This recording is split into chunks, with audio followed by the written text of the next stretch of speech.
Welcome back sa ating channel. Pinabulaanan ni dating DOTR Department of Transportation Secretary Arthur Tugade ang balitang inilipat umano niya ang budget ng Naia Airport na nagkakahalaga ng 13 billion sa ibang proyekto ng paliparan, kaya nangyari ang power outage noong bagong taon na nahantong sa pagkansila ng flight sa buong bansa. Dito nga natin makikita na tila kasalanan at madadawit pa yata si President Rodrigo Duterte sa nangyayaring ito. Tila makikita nga natin ngayon panahon na marami nang nasisira, marami nang nasasabotage at marami nang mga kurakot at marami nang nakukurap. Tila nagsisiya na sila dahil sa kapanahunan ni President Rodrigo Duterte ay hindi nila nagawang mangurakot. Komento nga ng isang netizen kay Tugade, Sec Tugade is an honest government official and has done his job appropriately. With accomplished work, he is truly gentleman individual. I think what was happening during the New Year incident is a clear sabotage of the officials. The blame should be pinpointed to the officials who may wish to destroy the Marcos administration. I think they want to bring back the strategy of making an incident and put the blame to President Bongbong Marcos. I think the Secretary of DOTR should be responsible enough to take the responsibility, and he should be very careful and appointment officials who are knowledgeable for the particular job. All officials who are responsible for the incident should be liable to their irregularities. God bless President Bongbong Marcos. God bless the Philippines. Makikita nga natin na marami pa rin nagmamahal kay President Bongbong Marcos. Ang tanging kahilingan ng taong bayan ay sana mag-isip ng maayos ang kanyang i-appoint at hindi yung nagkakaberya at yung may pusong maglingkod sa taong bayan. Well, para nga sa karagdagang impormasyon, panoorin nga natin ang buong detalye. At kung bago ka pa lamang sa akin channel, huwag kalimutan i-click ang subscribe button at notification bell para lagi kang updated sa ating mga bagong video. At para sa solid viewers natin dyan, maraming salamat sa walang sawang pagsuporta. That you diverted the 13 billion allotted to CAAP. No, it's That was in early 2010, sir. I think that was DOTC at that time. When the DOTC. yes, sir. The project started. Okay, I'll get back to you, Captain Tamay. Secretary Tugade,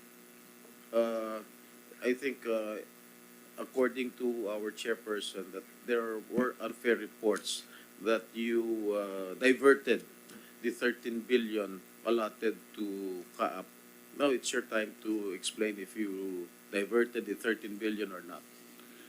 With the permission of the Honorable Chair and the members of the Public Services Committee, I would like to extend my appreciation and gratitude for the opportunity that has been given to me to be present today, to be able to explain certain issues and matters which unfortunately were so unsavory that perked me up and woke me up in my retirement moments.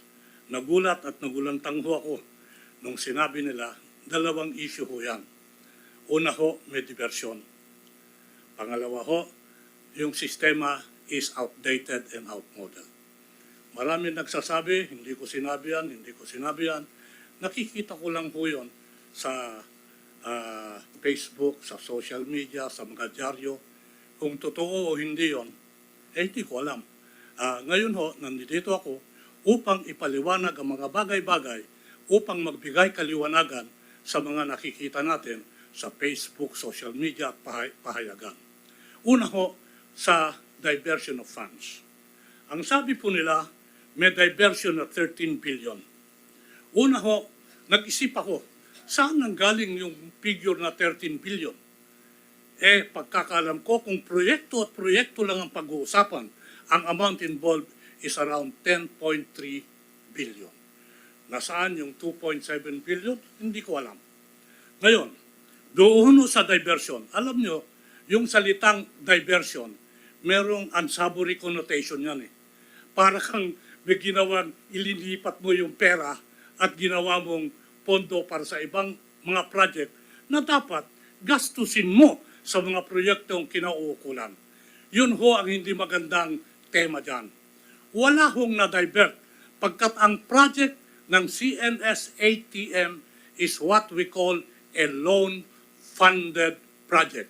Ibig sabihin, yung proseso niyan na ang nangangasiwa is JICA, hindi ho pumunta sa amin yung pera niyan.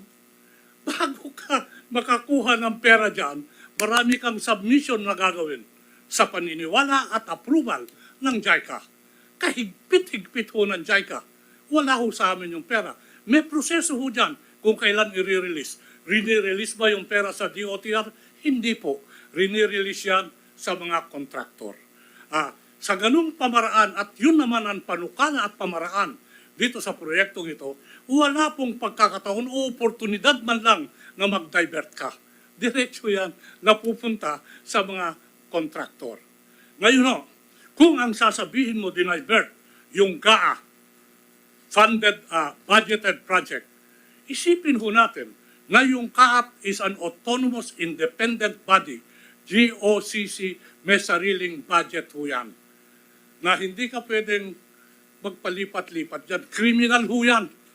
At abogado rin ho naman tayo, hindi naman ho tayo gagawa ng ganyang kalokohan. Ang alam ko lang ho, there was once upon a time in 2018, a budgeted amount of 100, don't hold me to the numbers, 120 or 180 million, precisely for maintenance, administration, security, and operation of the CNS-ATM. Bakit ho may ganyan? Papaliwanag ko lang ho. Kanina natanong, ano ang nangyari nung natapos may award yung CNS-ATM? Meron hong pinirmahan na Certificate of Turnover na tinatawag. Gawain ho ng Thales na i-maintain yan under warranty for a period of 2 years. Tama ho kayo, Madam Chair, na after 2 years, wala na. Bakit nagtuloy-tuloy? Sino ang nangangasiwa? Sino ang nag-maintain? May papel ho ako ditong tangan. Ang nag-maintain ho, babasahin ko lang po, Madam Chair, if I may. Go ahead, sir. I, as Director General of CAAP, confirmed that CAAP has accepted and taken over the new CNS ATM project Package 1 facilities properties on 16 October 2017, and listen to this. And from that date will be responsible, listen to this, for the administration, security, operations, and maintenance of facilities and properties. Pinirmahan ho ito ni Mr. Sijonko nung panahon na yon, under the recommendation of the then USEC for aviation in the person of Mr. Iski Tamayo. Ito ho yung pinirmahan niya. May endorsement ho yan, yung tinatawag natin na contractor na tumutulong sa DOTR. Ang pangalan po, if I may read, Madam Chair, Dr. Yukinori Otani. Siya ho yung consultant nung proyekto na ito na nagsabing, na nag-witness nung turnover na yon. In other words, it is true that Thales stopped its operation and maintenance after 2 years because that is their warranty. But CAAP assumed the responsibility of taking full responsibility on maintenance, operation, administration, even security of the system. Kailangan ho yan tuloy-tuloy. Tama rin ho na kailangan meron kang core of skillful engineers that will help to manage the CNS ATM. Kasi nga ho, binit-bit ang responsibilidad ng CAAP yan. Marami hong nandiyan sa CAAP ngayon na alam itong dokumentong ito. Nagulantang at nagugulat lang ako na hindi sinasabi. Nandiyan, of course, si Mr. Sijonko, nandiyan si Mr. Tamayo, nandiyan din ho yung Danjon Lucas na siya ho yung chief of staff nila si Jonko at Tamayo. Lahat ho dapat yan, ilinalatag at linalabas dito para maintindihan ng totoo at lubusan ng committee ito. Hindi ho pinabayaan ng Thales yung maintenance. Ito ho, dapat ituloy. Kaya lang, tapos na yung warranty. Kailangan mag-take over, natapos siya ng 220. Ngayon, bakit hindi tinutuloy ng Thales sa Sumitomo yung maintenance? Kasi ho, gusto nilang pumirma ng service agreement. Alam din ni Mr. Sijonko yan, alam ni Mr. Tamayo, alam ni Dan Lucas. Kasi ho, meron silang claim. Mga claim ho yan, hindi uutang yan. Claim ng Thales Sumitomo. Eto, humigit kumulang, please don't hold me to the number, mga 640 million ang kine-claim nila.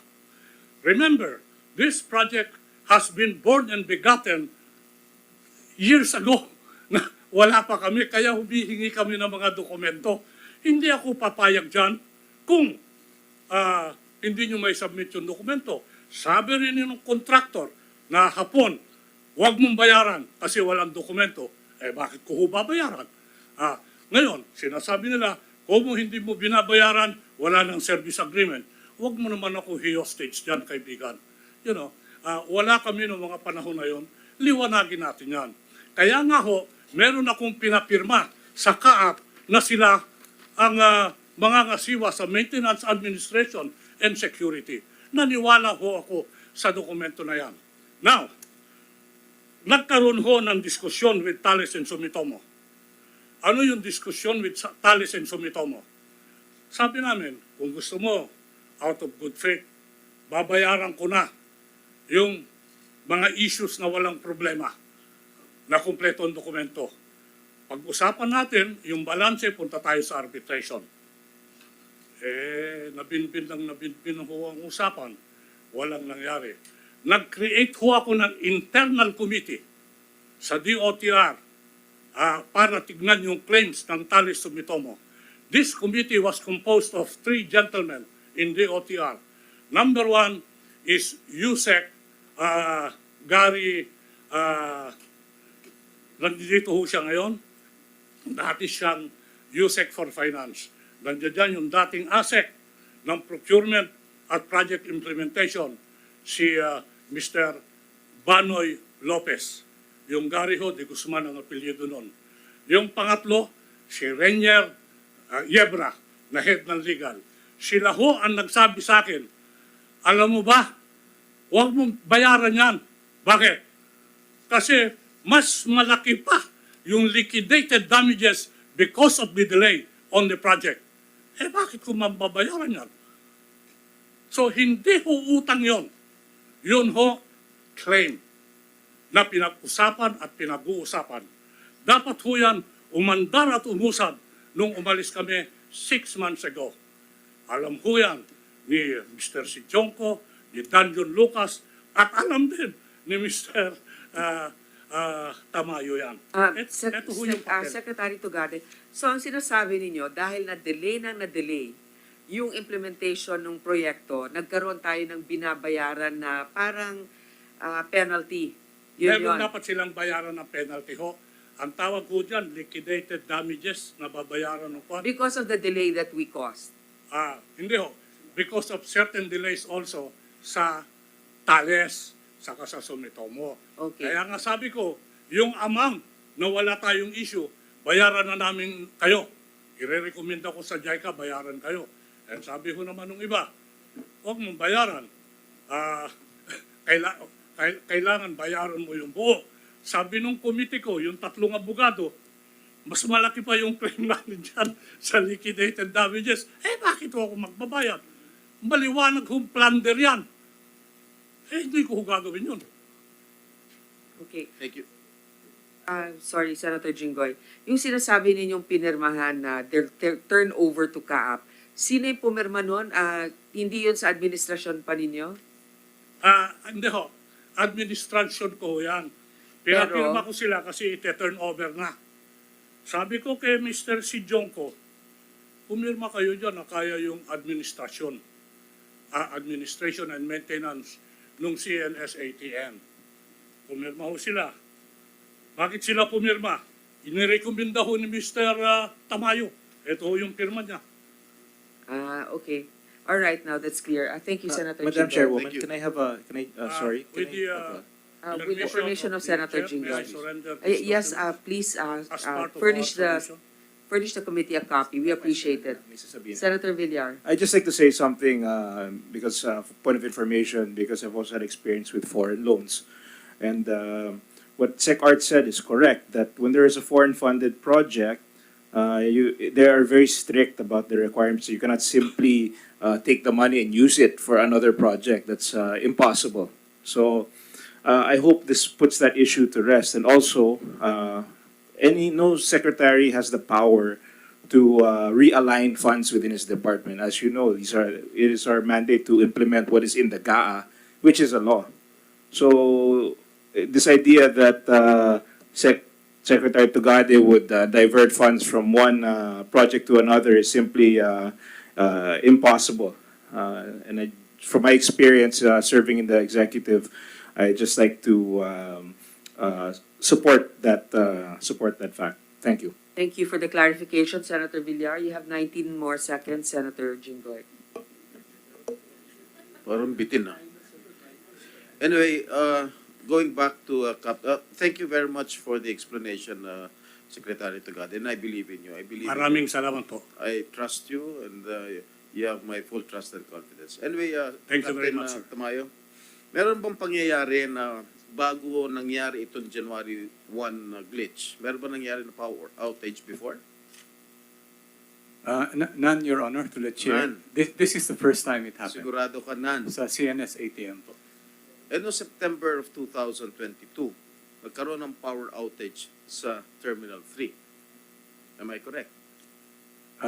That is Terminal 3, sir. Yes, Terminal 3. That's correct, sir. That's the airport. Bakit sinabi mo wala?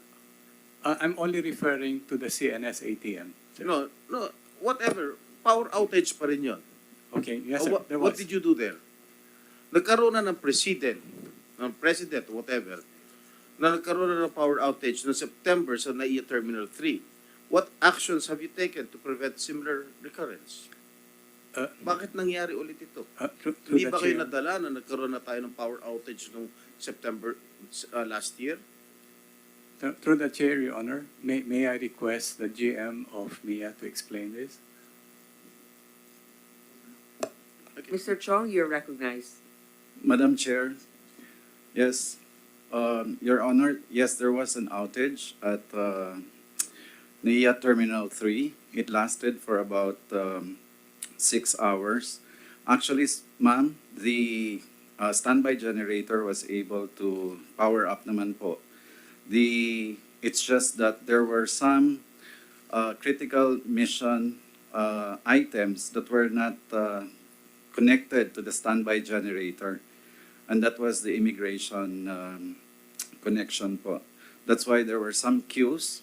But what happened, ma'am, there were only about 20 flights that were affected, and actually, na-restore naman po siya after a few hours.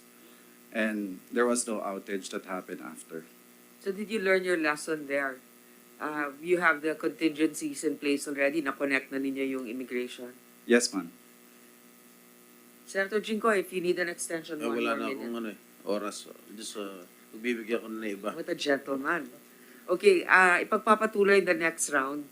The next is the good one, Senator, the Vice Chair. No, di ba sabi niya, the better one yung isa, di ba? Kasi friends. So, the good one naman. Thank you, Madam Chair. Anyway, just be centering on 3 points. One is the safety protocols, what our CAP personnel did, and also the air traffic management system. And last but not the least will be on the issue of national defense. So first, probably the CAP can answer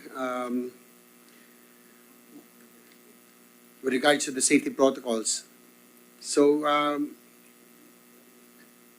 sa ating Director General, who was the incident commander during the time that the power outage happened? Was there the incident commander? The head technician or manager of the CNS ATM is with us. He is Engineer Arnold Balucatin, and he is the one supervising the maintenance and repairs of No, the my concern is we will go to the equipment later. Yes, sir. My concern will be on the safety protocols. I'd like to know who was the incident commander and whether, because this happened during the peak season, and as we know that agencies that are very vital sa atin po ang ating pag po lahat nag-holiday, tayo po walang holiday. Does CAAP do you still grant leave during the peak season o hindi, wala, cancel ang lahat ng leave during the peak season? Wala pong leave, Your Honor. So that means My during policy. the incident, during the New Year's Day incident, lahat po ng CAAP officials were